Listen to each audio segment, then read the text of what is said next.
All right, we are recording. Just in case we want to refer back to this in rerun, because I think if you know Gordon Creamer at all, let me tell you, you know this is going to be a reflective session. You might want to come back to it. And he is a wealth of knowledge. He is coming from the well for the journey. Gordon and I go way back. Like, whatever position I am in, I've always partnered with Gordon and the Well because of their their richness.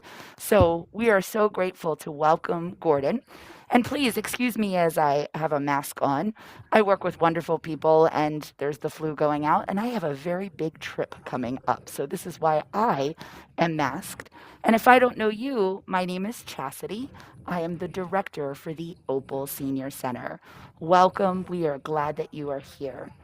Just a quick thing. We are recording, again, for the reasons already said. But if you've ever taken a class before and had a conversation, you know it is very hard to do so without seeing those beautiful faces. We are nonverbal people. 80% of our communication is nonverbal. So we want to see that or that grimace or that smile when that happens. So if you feel comfortable, I can't force you, please turn on your camera. It makes that conversation way more meaningful. And then secondly, we ask that you mute yourself right now if you're not already. And if you don't know how to, I'll have to mute you. Zoom does not know whispers at all. And in fact, it'll take the image away and put it right to you, whether you sneezed or crinkle paper or whisper something. So please, if you wouldn't mind that. Without further ado, I'm going to turn it over to Gordon because I have a meeting. And enjoy, Gordon, and I'll try to pop back in when I can. Okay, sounds great, Chazzy. Thanks for all your love and kindness and your assistance today, and blessings on your meeting. All right, hello, friends. Good to be here with you all today. I am honored to have this opportunity to be joining you from Well for the Journey. We are located in the Timonium Lutherville area, which is kind of where our campus is located. I say kind of because we have our physical spiritual center, and then we also offer programs online. And so I actually have the pleasure to be at the well today, zooming in with all of you. I want to take a moment just to tell you about Well for the Journey, and in gratitude to our partnership with the Opal Center, as well as the senior centers on the circuit throughout Baltimore County. We have been blessed to provide various programs at several of the senior centers in the last few years. And so this is a delight to be here with you all today. I'm not sure. My understanding is that there are two different senior centers that are also joining us. I don't see them present, but they might be joining in through a hybrid kind of modality. So if you're here, welcome. If you're not here yet, then we'll welcome you when you arrive. With that said, I wanted to just mention something about Well for the Journey that will give you some context in which and from which the program that you're participating in today comes from. And that is to say that we are a spiritual wellness center that's been around for 25 years. And our mission is solely to bring healing to the world. And we do that as we envision it and manifest it in three distinct ways. And so that involves connection. So any program that we sponsor, that we facilitate, that we provide out in the community, we want folks to be able to discover connection with themselves, with other people, with nature when possible, and to use language that's inclusive, a deeper connection with ultimate reality. Many of us might call that God or mystery, source. There are many wonderful reverent names. Higher power comes to mind as well. So whatever feels right to you in that way. For some folks, it's Mother Nature or Mother Earth. And with that said, that connection to something greater is so important to us. The second area of our mission that we really try to bring into light and life in what we do is about community. So today we're together for an hour. We have lots of programs that are day-long retreats and series, and sometimes things happen and then we build onto those programs. But in any of that, we want folks to experience community. And community doesn't mean necessarily that we all agree on the same things or that we're all in the same place or station on that journey of creating meaning, but we're all together in it. And so that diversity and inclusivity go hand in hand. And then thirdly, we're all about spiritual wellness. And for us, spiritual simply indicates whatever is meaningful to the person and to that community at that time. And so you can see perhaps maybe as a trellis of meaning that also is going to include quite a bit of variance, because we're all bringing different things to how we show up in the world and when we have those moments to be together with others. And I think that's a good parlay into the topic for today, which is really lifting up the experience of navigating transition and allowing confusion to be reframed as an opportunity. Another way that we might think of that, and I think this was in part of the promotion, navigating transitions with clarity. And so as we seek that clarity, it invites us to reframe times that we feel confusion and other related emotions and experiences, reframing them as an opportunity. So I want to share my screen really quick just to also say a little bit more about the well, because we'd love to have you come sometime to experience a program here, or if we're offering something else online. And this just gives you a visual of those touchstones that I mentioned, and it also includes our website, and I'm happy to put that in later on. And so we will be celebrating our 25th anniversary coming up next year. So I would like to begin our time together by saying that this will be an interactive program. Sharing is optional.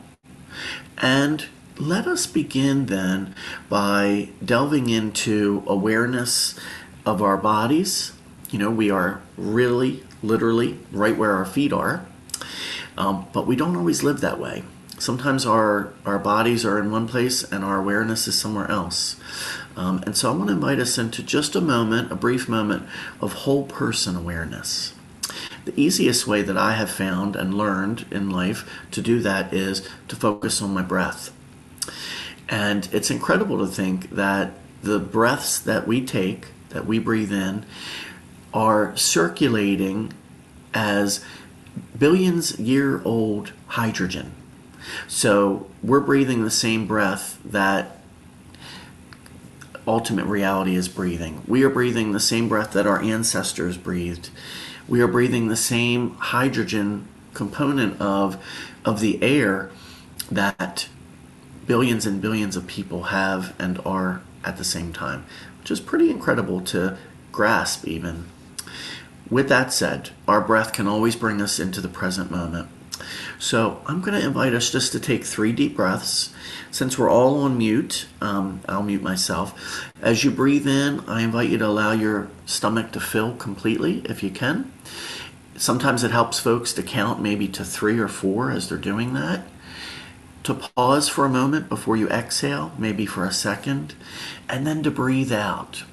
And as you breathe out, if you want to make some noise, just as a sign of relief or release, feel free to do that. So let's do that at your own pace, 3 deep breaths.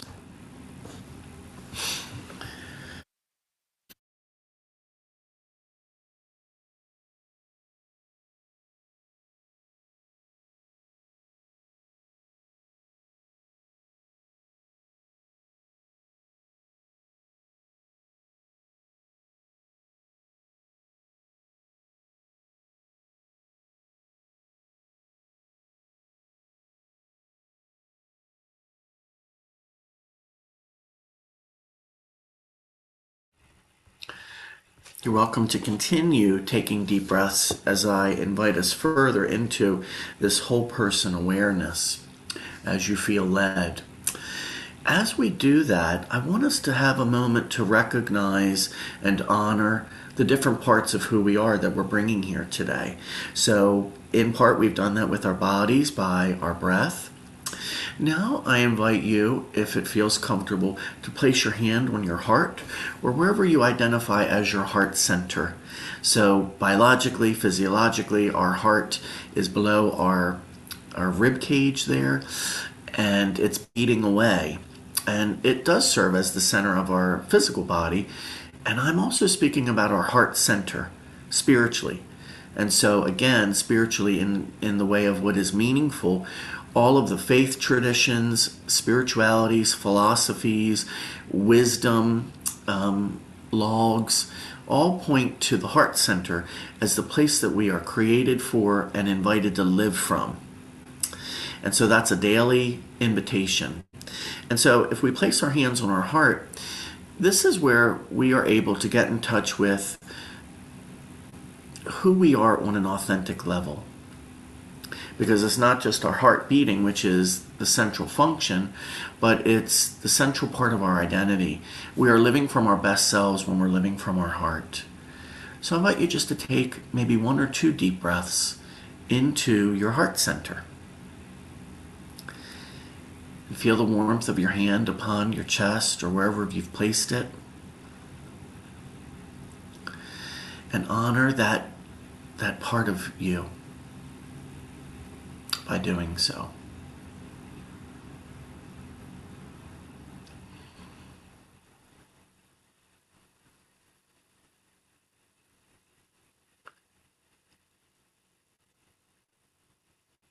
Now I'm going to ask us to invite our mind into this space.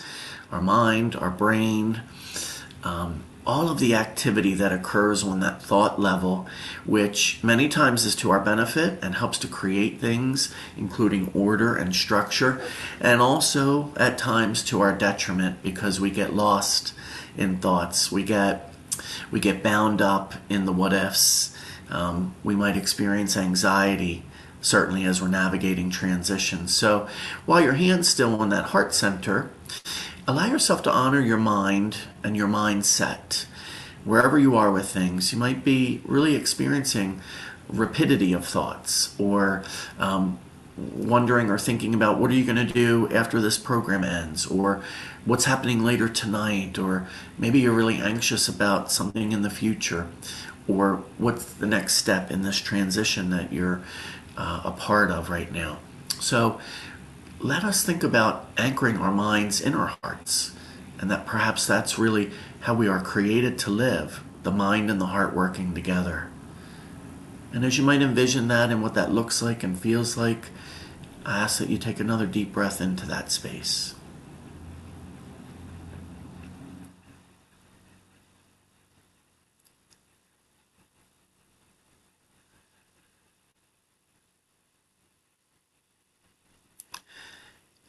Our minds, contrary to often how we speak about it, are also the place where the emotions happen.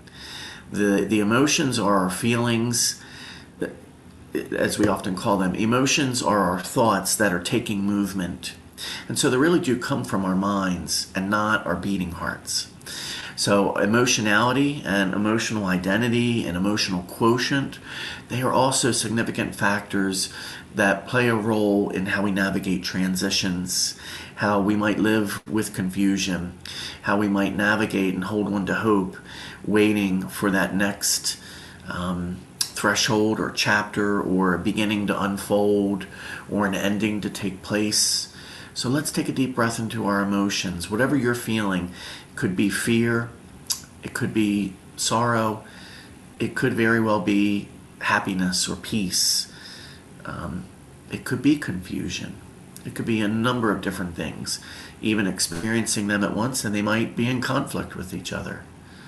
But allow yourself just to anchor them in your heart and breathe deeply into that space, honoring yourself.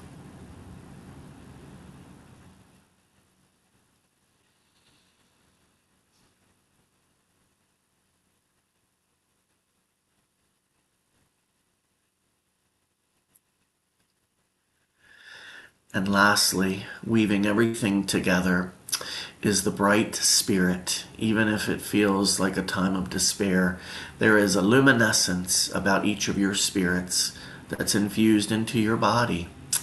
And so I invite us, in whatever way you understand that, to honor that, and that weaves everything together internally. And so just to take one final deep breath into that before we leave this body awareness, whole person awareness, and just honoring that unique part of you, that creative flame,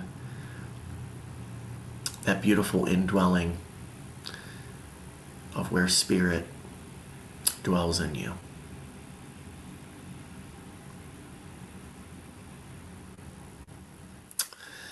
Thank you, my friends, for going on that awareness journey with me. And as we continue into the next part of what we're doing, I invite you to also welcome into this space and into that whole person awareness your vision of the best of who you are. You know, you hear that expression, the best version of yourself. Invite them into this time together as we share as a community. I also ask, if it feels right, to welcome in your ancestors, people in your family, your friendship circles who are no longer here in the same way that they were at one time, but they are speaking, they are present, and they are offering love and wisdom and their blessing. Invite them into that awareness. Also, people that have been wisdom figures in your life, maybe a favorite or cherished teacher from your past, from your family, from professional endeavors, school, a faith tradition. Let us welcome all of them into our space here.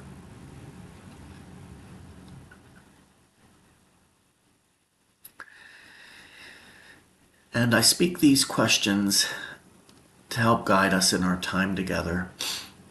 What are you experiencing now at this station in your life? Not just in this moment as we're all together, but, what drew you here today? What type of experience of transition are you navigating and seeking clarity around? So what are you experiencing now? And if we've invited that robust group, spiritual group to be with us, what are we hearing from them as we continue together in this hour? And ultimately, as it relates most importantly to the spiritual component, the meaning-making part of who we are, what's being revealed to you as you are navigating a transition and perhaps reframing that confusion as an opportunity for development, for growth, for healing, for whatever your intention might be.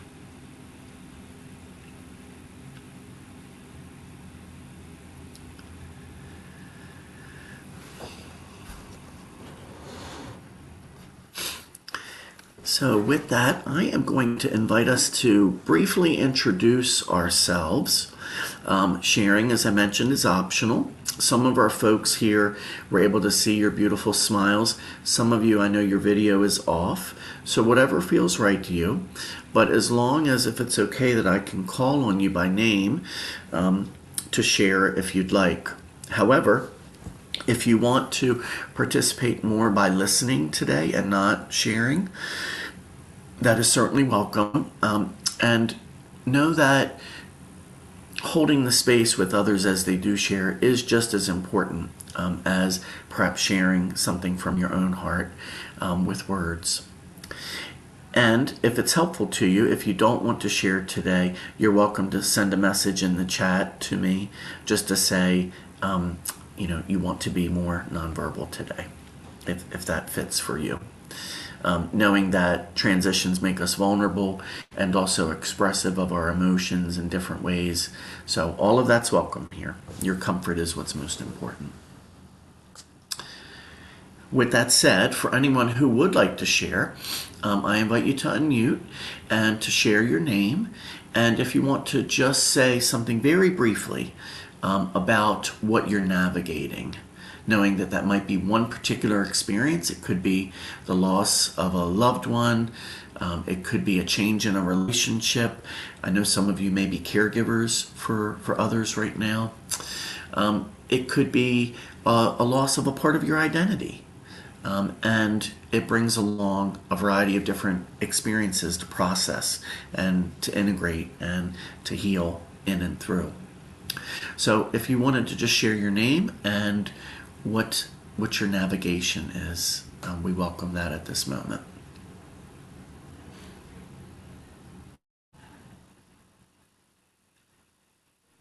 Yes, Lee, go ahead and unmute. We'd love to hear from you. Okay, I can go first. My name is Lee Billingsley. A little, oh yeah, the echo. And I reside at Oakcrest Retirement Community, and it's been a little over 3 years that I have been here, and I am struggling to accept myself in old age. I have read many times that people do not think of themselves as old. And so many people here I've talked to, we feel, still feel the same as I did like 30s, 40s, 50s, 60s, 70s. Oh my God, it goes on. So, Monday was my birthday. I'm 84 years old, which is a wonderful thing, but I am struggling to accept myself as old. I'm not sure exactly what that means. I think it means acting my age. That's it. Thank you. Thank you, Lee, for the courage to reveal that to us. And you're in solidarity together with us. So thank you for that. Is there anyone else who would like to unmute and share?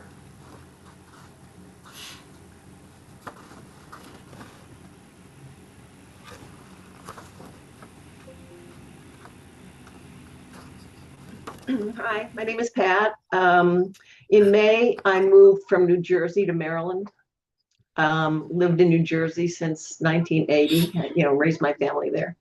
So, what a huge upheaval that is. I mean, even, going into it, it's going to be. But having to operate with all the patterns you've set up that got you through days, events, where to shop. It has been a huge upheaval, and I'm finding it even now. Finally, now I'm getting a little more comfortable. But I've nenever felt so stupid in my life as the first couple of weeks I moved, because nothing was where it was supposed to be. I didn't move with everything because I moved to a smaller location. So it's been a lot. So so if I can use this time to build and regroup and learn things, then I'm all about it. So Wonderful. Well, we're glad you're here, Pat. Thank you for making that choice and for sharing.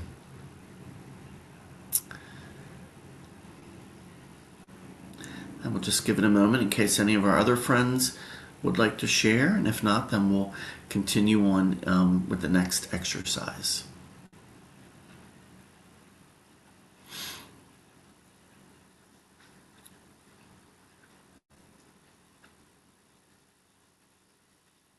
Okay. Well, if anyone else would like to share later on, you're more than welcome to do so. So, in our brief time together, what I prepared for today will allow us to really look at 4 different words that hopefully will speak to the variety of experiences that you are undergoing at this time. And so, the 4 words that I'm thinking of are navigating, transition, confusion, and opportunity. So what I would like to do now is I'm going to share our screen. And what I would like to do is invite us to share what these words mean to us so that it can be really personal, what the word navigating might hold for you. Even if it's something, that might you might think of as negative or challenging. I mean, that's part of this whole experience for the integrity of it. Or confusion might mean one thing to somebody here and something different to somebody else. Some of us might not see any opportunity in this right now, and that is where we are at, and we have to honor that. So, as you all might share, and you're welcome to do so by unmuting, or if you want to put something in the chat, you can. But I want to just share my screen really quickly so that I can include your wisdom as we go along.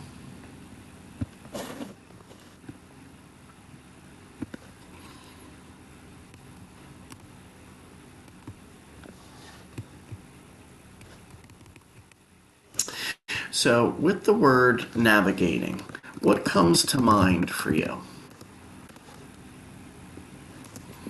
Feel free to unmute and just share. We can do this popcorn style. It might be an image, a word, a phrase. What comes up for you when you hear navigating?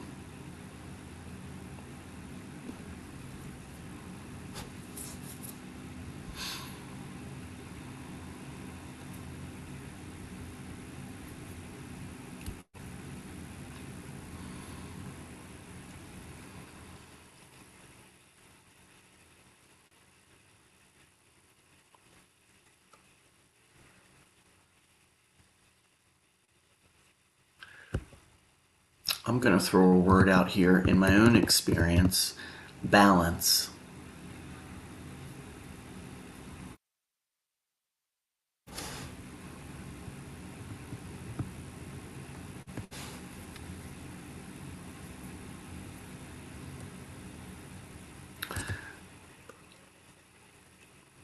In conversations that I've had with other folks in their journey, I've also often hear the word stuck or stagnant. Are there any other words that come up or images that arise for any of you? Oh, let's see. Somebody put something in the chat. Thank you, Lee. A vast open sea, and I have to find direction. Great. I'm going to put that in here. Thank you.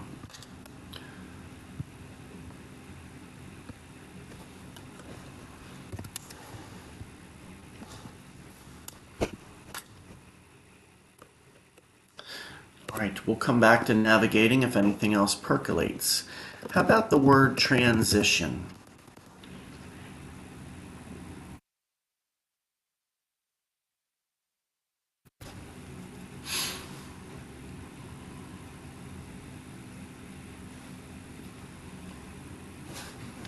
For me, when I think about it, I think of the image and the word threshold, because we're on one side of the experience, of the journey, and we're crossing over, even if we don't realize it, into something else, something different.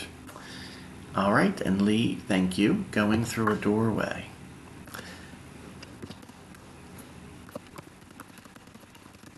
We were thinking a bit alike on that, I think. Yes, I think so.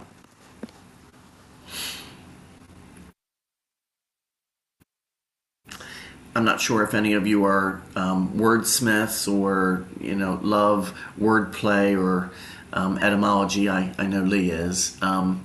But when I look at that word, I immediately also see another word, which is transitory. And that might spark a little bit of hope if we are in a part of a transition that feels like a really long slog, just taking forever, or at least it feels that way. And to know that a transition is transitory could give us some hope. It won't always be this way. I won't always be in this exact place.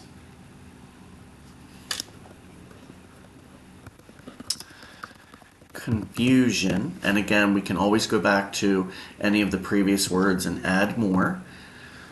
How about confusion? Is there, what does confusion mean to you? Where do you see it happening right now? Perhaps in your life or someone else's, the world.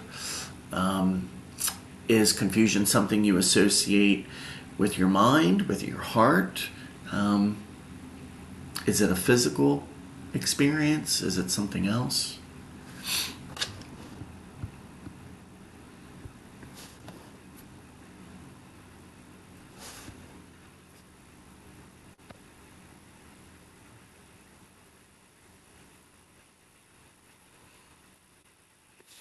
I'm going to go ahead and just take the liberty of writing in here, lack of clarity or direction.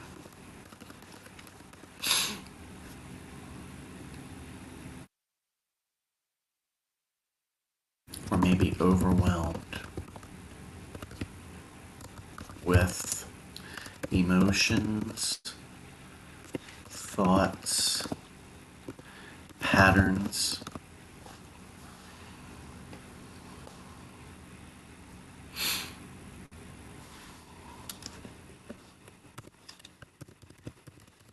And then our last word is opportunity. And I can't help but think about the Japanese language, not that I speak it or write it, but I'm familiar with the word crisis in Japanese, and some of you may be as well. The word crisis in Japanese involves two characters, and the first character indicates danger. So when there is a crisis, there's a danger of something happening. And it all depends on what we associate with danger, but it could be something as simple as danger of something ending, danger of something that's unsafe, a danger towards harm.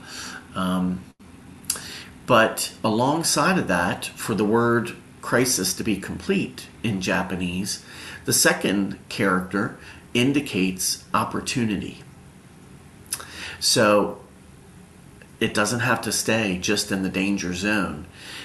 There is some danger of what?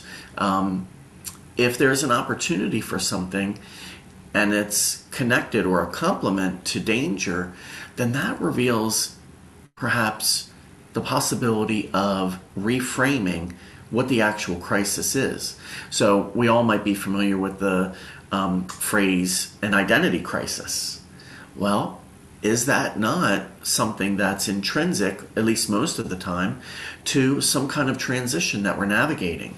I'm thinking about our friend Pat, who shared that she is in the process of adjustment after having made a significant, I think you used the word upheaval, move, from one state to another, and all the things that come with that, not just in the physical landscape and the geography and the reorienting of where things were and where they are now, but on deeper levels as well. And so that could really be a crisis in the sense of danger, and it also comes with an opportunity. And an opportunity for what?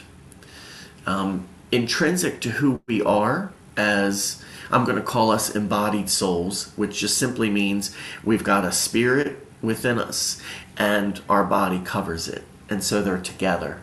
There's a sense of unison.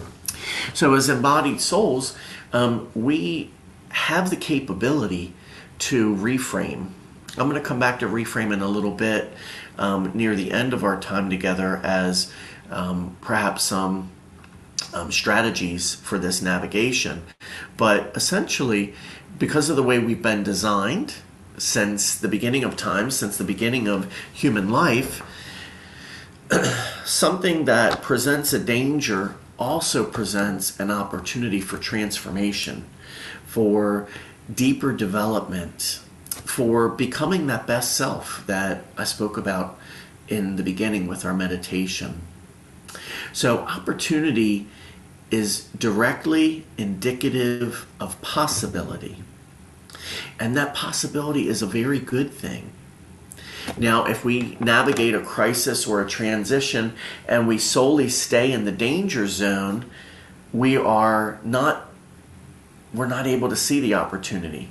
It does require risk to navigate a crisis or the crisis component of a transition, and not every transition has a crisis, but that energy is there because something is changing.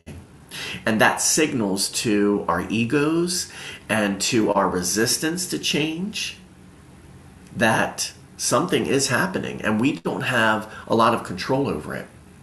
That doesn't mean that we don't have agency. It just means that we don't have control as much as we would like to, as much as we've been conditioned to want to have, or maybe in some instances have had.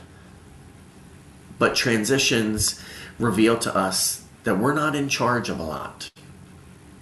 And that is something not only really difficult to get used to, but to think of integrating that into our identity, which is in crisis, might also seem very foreign. And yet, if we think about how human beings were created and designed to adapt, to survive, to thrive in this life, then that might help us to see that the reframe is possible.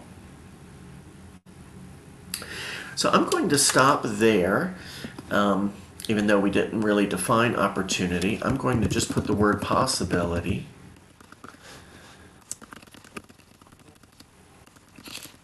And include this. Possibilities are revealed and inviting. So I'm also going to put these in the chat and unshare the screen so we can see each other again. And what I'd like to invite us into now is just an opportunity to be present to those definitions. And, as you look at them, I want to ask you, what comes up for you as you hear those words, as you hear some of the words that I typed in there from what you shared and what I was placing there? What do you see in those words? What's their relationship? Do they fit together? Are they all independent? Is there a sense of belonging? As you reflect upon the words, and if you feel comfortable to share, I'd love to hear from you. You can do that by unmuting, or if you want to put something in the chat, you can too. Let's pause for a moment and see what's coming in for you.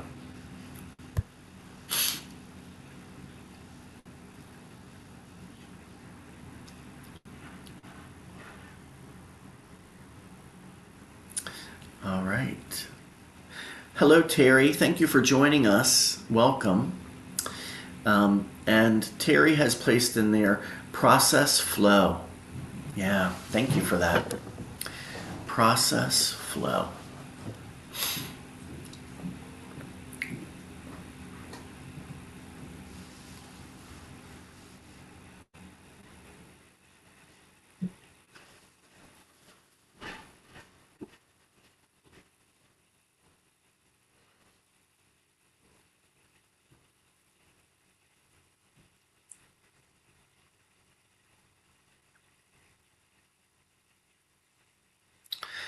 I think I'll share, obviously for me, I see these words as fitting together in part because it's the title or the theme of the program.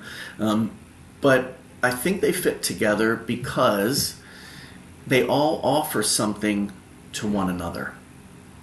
They're all speaking about more of a greater journey in being fully alive, and that this is a distinct part of one's journey, and it involves each of these components. And sometimes maybe we swap out the word confusion for something else, but just the idea that as we're often navigating something like a transition or a crisis, it can feel like a dark time. It doesn't mean that the light has left the building forever. It just means that in the absence of it momentarily, things can seem confusing. Doubt can really surface. And we're left sometimes struggling to make sense of it all. And because it's transitory, it won't last forever. And that perhaps is the inroad to seeing things as an opportunity, and that it can be reframed. I also want to add, Terry included, along with process flow, that she sees an interconnectedness and a normal flow of like a storming morning. Thank you.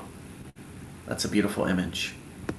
And thank you, Lee. Growth within us and the importance of allowing that growth. And allowing is the power word there. As mentioned, the word agency earlier, we often forget how much agency we still have as ever becoming individuals that are part of the larger human community. We often forget that we still have some agency even if we don't have control over a lot.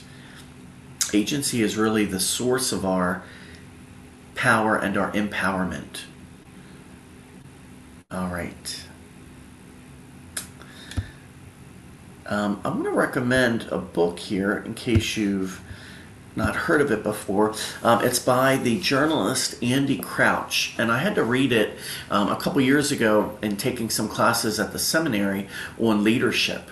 And Terry Crouch is writing his book. He's very prolific, but the particular book is called Playing God, Redeeming Power. And he relays through many decades of his journalism career of his witness to individuals and communities that have lost power. It's been absconded with, it's been stolen from them. The doctoral research that I'm engaging in right now for a project that I'm preparing is all about the experience of dementia and the loved ones who are caregivers for those individuals, and how does grief figure into that, and how do we navigate that with spiritual practices. But as I relate Andy Crouch's book, he really writes about how sometimes it's others who help to restore another person's power. Sometimes it's the person herself or himself or themselves who have their power restored in the same way as someone else helping them when this happens. And the this is creating meaning. Again, that's part of our agency. We forget that when we're trying to navigate confusion and darkness, and we keep losing control of what we did have control over or what we perceived that we did. But the agency is still there to make meaning. And if we can make meaning out of something, if we can identify a purpose, that restores our power.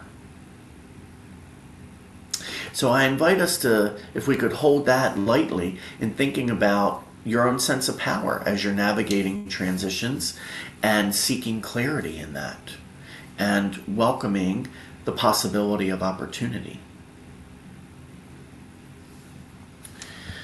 I think everyone has included, I think I've read everything that was included in the chat.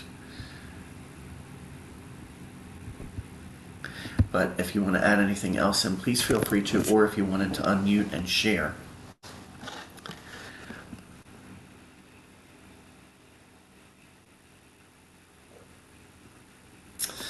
All right.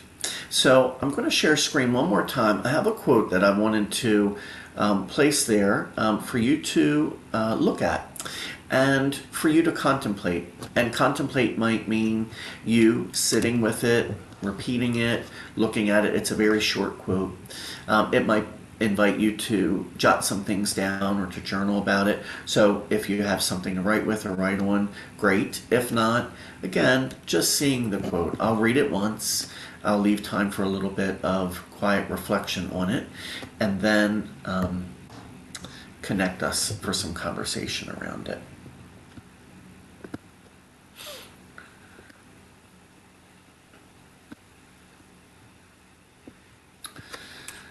So the quote that I wanted to share that is tied into this entire conversation about navigating transitions and seeking clarity, reframing confusion as opportunity, comes from Henri Bergson.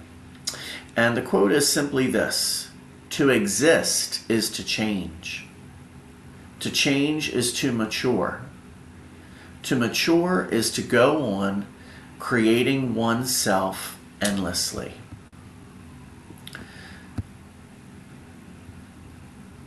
So I'd like to give you a few moments to be present to that quote. And I wanted to share in the chat that Terry has relayed to us she's sorry for joining late, and thank you for that, and just mostly glad that you're here. And Terry is navigating a transition of mom to memory care. So there are many aspects of this topic occurring at once for Terry and for mom. Thank you for that. All right, so let's just take a couple moments for quiet reflection on the quote here.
So take about another minute for your contemplation and or journaling.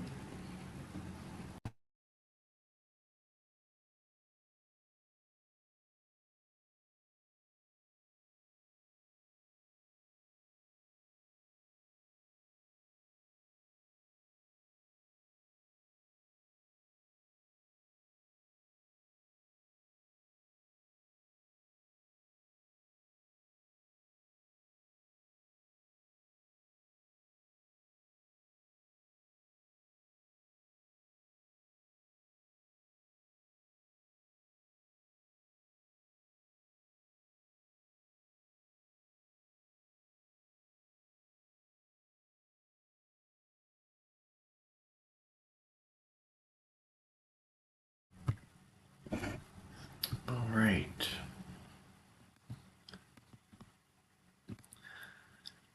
So I'm going to stop sharing screen. I'm going to put the quote in the chat, so you're welcome to access it there if you'd like. And just to see what comes up for you as we hear that wisdom quote from Henri Bergson, speaking about change. I think the word change could easily be swapped out for transition. I think the word loss could be swapped out for transition or change.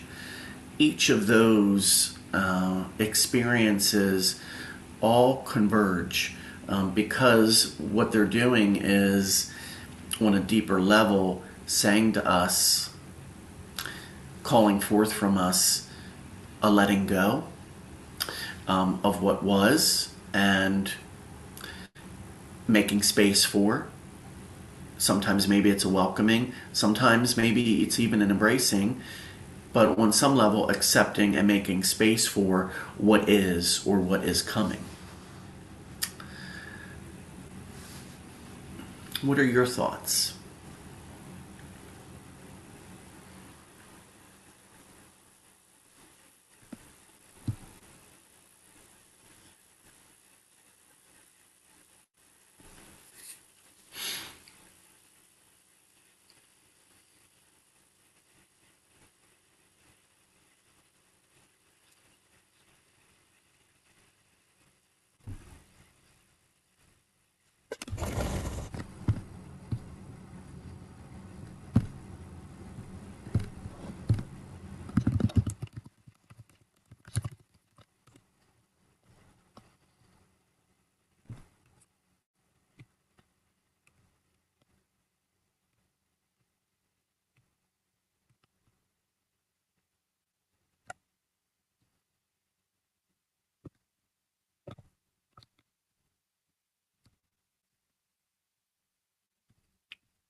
Okay, well, I'm going to invite each of you, as you continue to contemplate that, to be present to what is coming up for you.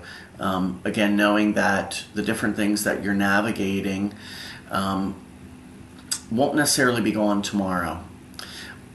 However, if those words in the title fit together and ultimately end with opportunity, and if opportunity is something that we could understand as possibilities, I want to share this.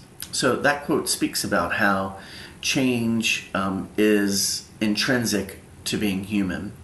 And if we can work with change, doesn't mean we have to like it, but if we can work with change, that increases our maturity. And then, because of maturing, we are able to go on creating ourselves again and again and again.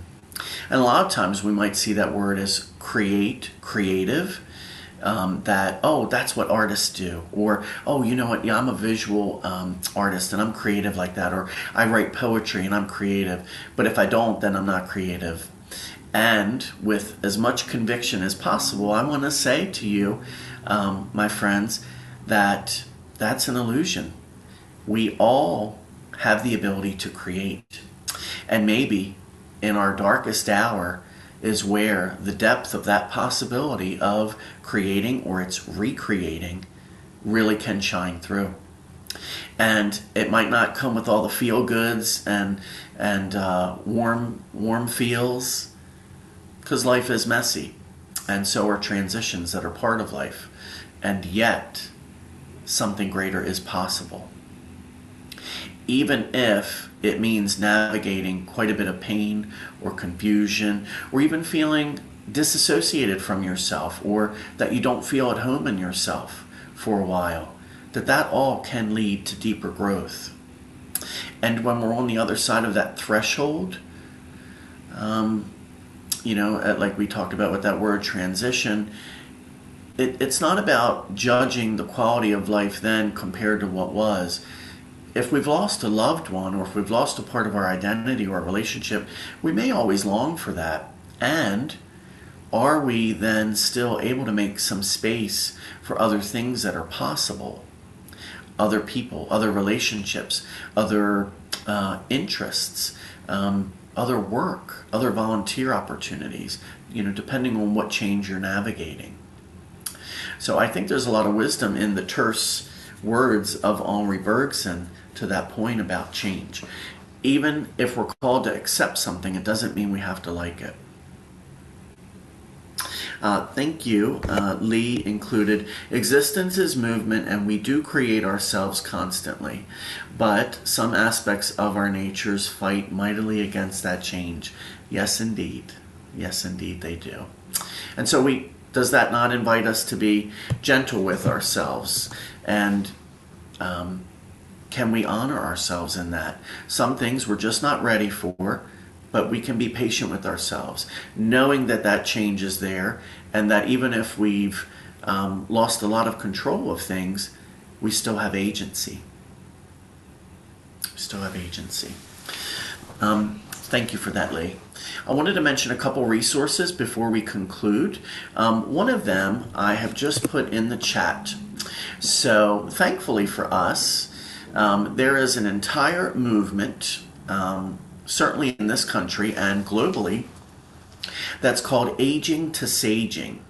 And so this really looks at the aging process and the reality of aging, which isn't just for when you're in your 70s and 80s and 90s and a centenarian, and people are living in well into their hundreds nowadays. But aging to saging is applicable at any transition in our life, any threshold. I am coming up on the 50s in a couple years. That'll be a transition for me. I am aging. And how do I do that with some sage wisdom? So that website will take you on a journey to connect with resources both locally and more broadly, and even materials if you're interested in reading. And lots of spiritual wellness centers and retreat centers, us being one of them, have a program on aging to saging. And so it's really looking at the years of our life and perhaps some of our later decades as a time of vibrancy, of generativity, creativity. And as we make space to accept that and honor all the other feelings and realities, things we've experienced prior to that, it doesn't mean forgetting them, but it means making enough space alongside them so that we cross that threshold into that place of wisdom. So that's one resource. The other one I want to mention is a book here, and I particularly use this with some of the caregivers and caregiver groups that I journey with. It's called Dear Caregiver, It's Your Life Too, and it's 71 self-care tips to manage stress, avoid burnout, and find joy again while caring for a loved one. So this is written by a nurse practitioner, and it includes quite a bit of spiritual wisdom. You might not be a caregiver at this time in your life, but the focus of this book, the thrust of it, is really about caring for yourself, honoring yourself, and how intrinsically important that is and significant to creating meaning for wherever you find yourself in life. A lot of what caregivers are experiencing in their tending to loved ones mirrors exactly what's happening in our times of navigating transitions. The losses there, the change, the movement in a transition, the grief, and also joy. So there's 71 tips. I, however, just wanted to mention 3. Practice acceptance is the first one I want to mention. And each of the chapters has a quote. And so the quote is by Reinhold Niebuhr, and you might recognize it as the Serenity Prayer. Grant me the serenity to accept the things I cannot change, the courage to change the things I can, and the wisdom to know the difference. The second tip is don't wipe away those tears. Tears are something that are not condoned in certain parts of our American culture. Often it's gender related. In some circles, it's okay for people who identify as female to cry, but not male. And all of that can just go away. It's an illusion. We are hardwired to express emotion, some of them, through tears. So instead of wiping them away, being present to them, allowing yourself to experience tears and to open up to what they're revealing to you about that moment. It's a powerful emotion that's coming through. The last one, as a strategy or tip, is called open up your lens. And she begins with a quote from John Lubbock. What we see depends mainly on what we look for. In the same field, the farmer will notice the crop, the geologists the fossils, botanists the flowers, artists the coloring, sportsmen the cover for the game. Though we may all look at the same things, it does not all follow that we should see them. And so in that particular chapter, she's really recommending opening yourself up to different perspectives, even if and giving yourself permission not necessarily to like it at the moment, but to be open enough to consider. And that's really where we can reframe things as possibilities. Let me put the title of that book in the chat in case you wanted to reference it. I have not read it cover to cover. It's something that I just grabbed onto as a resource recently for some caregiver programs. With that said, my friends, I want to thank you for your time, for being present here. You could have done something completely different with this hour, but you chose to be here. And so I'm grateful for that and to have had the opportunity to learn more about you and to share about the well.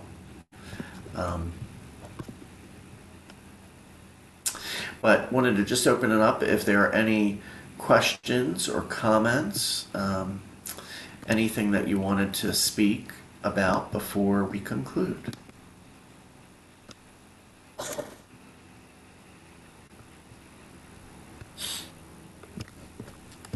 Well, my fervent hope is that you walking away thinking with some introspection, which I think is so countercultural, right? In a hushed and hurried pace of a world, that to take time and to consider these things are quite sacred. So great job for yourselves in taking the time and investing in you.